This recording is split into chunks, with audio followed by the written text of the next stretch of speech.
O projeto do novo Código de Processo Civil está tramitando na Câmara dos Deputados depois de ter sido aprovado no Senado.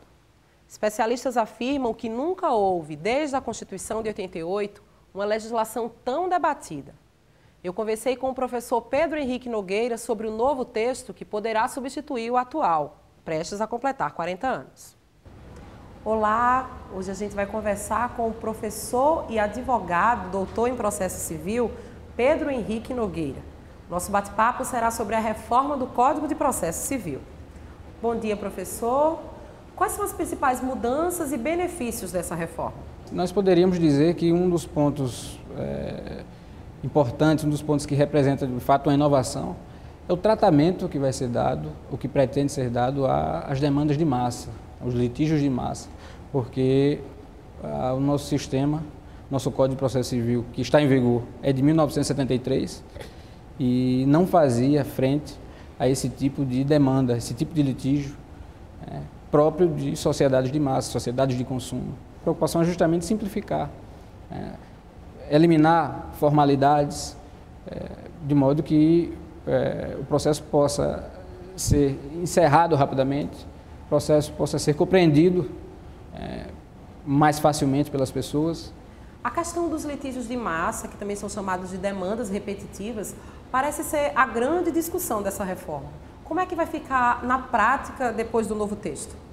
Quando um consumidor deseja questionar na justiça, por exemplo, o seu contrato, o contrato de plano de saúde, se a discussão que ele quer levar na justiça significar um litígio, uma questão idêntica ou similar, ou seja um problema não individual, não específico daquele consumidor, mas um problema geral, com esse incidente de resolução de demandas repetitivas, o tribunal decidirá a questão e aquilo que for decidido pelo tribunal será ou valerá para os demais casos. Os processos ficam suspensos, os demais processos idênticos ficariam suspensos, aguardando a resolução da controvérsia. Recentemente nós tivemos o problema da grande corrida à justiça, das causas envolvendo o chamado Plano Bresser.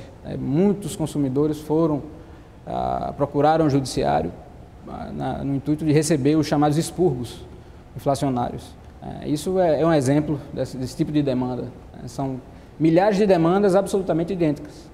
Professor, e como é que está essa questão no Senado e na Câmara dos Deputados? Já se visualizam muitas mudanças do texto inicial? Antes da tramitação legislativa, foi nomeada uma comissão de juristas, ficou responsável pela elaboração do texto, o texto do anteprojeto.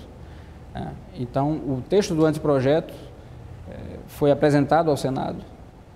No Senado sofreu algumas modificações e houve, então, a aprovação do substitutivo apresentado pelo senador Walter Pereira. E esse substitutivo incorpora algumas mudanças em relação ao texto originário. Com a aprovação do substitutivo, hoje o projeto se encontra em tramitação na Câmara dos Deputados. E a Câmara certamente promoverá as mudanças que os parlamentares entendam necessárias. Então, certamente nós teremos algumas mudanças, algumas novidades em relação ao texto que já foi aprovado no Senado. Hoje se comenta muito sobre virtualização, digitalização de processos, era virtual.